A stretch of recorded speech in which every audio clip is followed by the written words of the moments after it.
Why do so many athletes physically recover from injuries, but never mentally come back? I hear this pattern constantly. An athlete goes through rehab, gets medical clearance, passes all the physical tests, but when it's time to compete again, something's off. They hesitate, they hold back, they can't quite go all in. And they say things like, I don't feel ready yet, I'm scared to trust my body, what if it happens again? Hey, I'm Tommy. I'm a mental performance and team performance coach, and I'm the creator of the Flow Mindset Method. I work with athletes and teams to help them perform better and have more fun while they're doing it. Today, I want to explore what's actually happening when athletes get injured, because this isn't about physical recovery. It's about something that most rehab programs completely miss. And here's what fascinates me about injury recovery. We've gotten really good at fixing bodies, surgery techniques, physical therapy protocols, recovery timelines. Safe to say, the medical side is incredibly advanced. But we treat mental recovery like it's optional, or like it will just happen automatically once the body heals. And that creates this weird situation where an athlete's knee is structurally perfect, but their brain still believes that it's dangerous. The body says, you're ready, but the mind says, absolutely not. So you get athletes who are physically cleared, but mentally stuck. They go back to training, but they're playing a different game now. More cautious, more hesitant, always waiting for something to go wrong. And here's the thing that most people don't understand. It's not weakness. It's your brain doing exactly what it's designed to do. Now let me break down what's actually happening neurologically when you get injured. So when you experience a significant injury, especially one that comes with pain, loss of function, maybe surgery, definitely some time away from your sport, your brain doesn't just register this as a physical event, it registers it as a threat. Your amygdala, that alarm system that you've probably heard about before, creates a strong association. This movement equals danger. This situation equals injury. This level of intensity equals pain. And here's where it gets interesting, because even after your body heals, those neural pathways, they remain. Your brain has literally rewired itself to protect you from that movement, that situation, and that intensity. So when you return to sport and start approaching those movements again, cutting, jumping, whatever caused your injury, your amygdala activates, your body floods with stress hormones, and your muscles tense, and you start to hesitate. Not because you're mentally weak, but because your brain is trying to keep you safe from a threat it remembers vividly.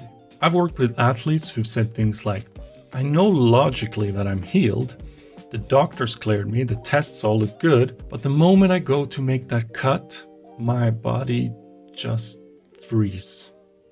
And that freeze response, that's your threat detection system overriding everything else. And here's what makes this so challenging. You can't logic your way out of it.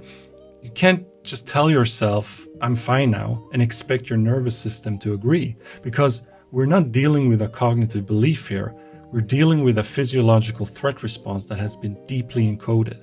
Now, first, I want to mention research from Karolinska Institute in Sweden that highlighted something critical. And that is that athletes consistently underreport their mental struggles after injury. They'll talk about physical pain and physical limitations, but the fear, the anxiety, the loss of confidence, that stays hidden. Why?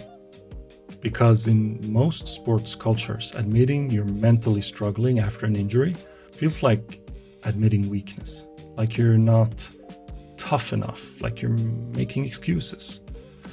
So athletes push through and they try to force themselves to play the way they used to play. And what happens?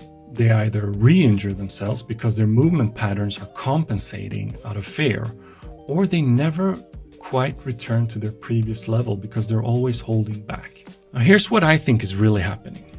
Physical recovery and mental recovery operate on completely different timelines, but we only track one of them. Your body might heal in 12 weeks, but your brain and your nervous system, that might take longer.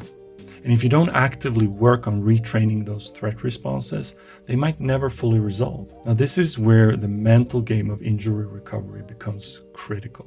When I work with athletes coming back from injury, we use the flow mindset method, working on 3 integrated levels simultaneously. Level 1 are tools for immediate performance. This is about giving you practical tools that you can use right now to manage that fear and hesitation. Nervous system regulation techniques, focus control when the threat response kicks in, ways to stay present instead of catastrophizing about re-injury. These work immediately, even when you're still rebuilding confidence. Level 2, neurological reprogramming and systematic integration. Now here's where we systematically retrain your brain's response to the movements and situations that trigger fear. Progressive exposure that weakens those injury-related fear pathways while strengthening new neural pathways around trust and capability. We also build this into sustainable routines so mental recovery becomes part of your rehab process, not something separate you try to remember to do.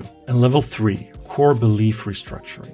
Now this is the deep work. What does injury mean to you? What does recovery represent? How do you relate to the possibility of re-injury? Because here's what I've learned. If you can shift your fundamental perspective on what injury means from proof of fragility to part of an athlete's journey, then the threat response doesn't arise with the same intensity. So you're not just managing symptoms anymore, you're addressing the root cause of why your brain still sees danger where none exists. So here's my question for you.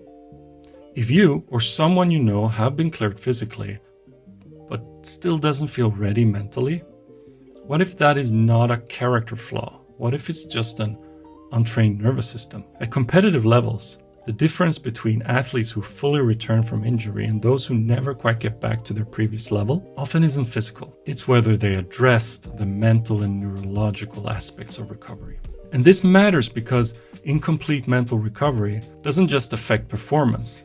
It affects your relationship with your sport, your confidence, and your willingness to take risks and play freely. You can't perform at your best when part of your brain is constantly scanning for danger. Now look, I don't think mental recovery from injury is something that happens overnight, but it is something you can actively work on once you understand what's actually happening. So if this resonates with you, and if you've been struggling to feel confident after an injury, or you know an athlete who's been stuck in that pattern, I'd love to hear about it in the comments.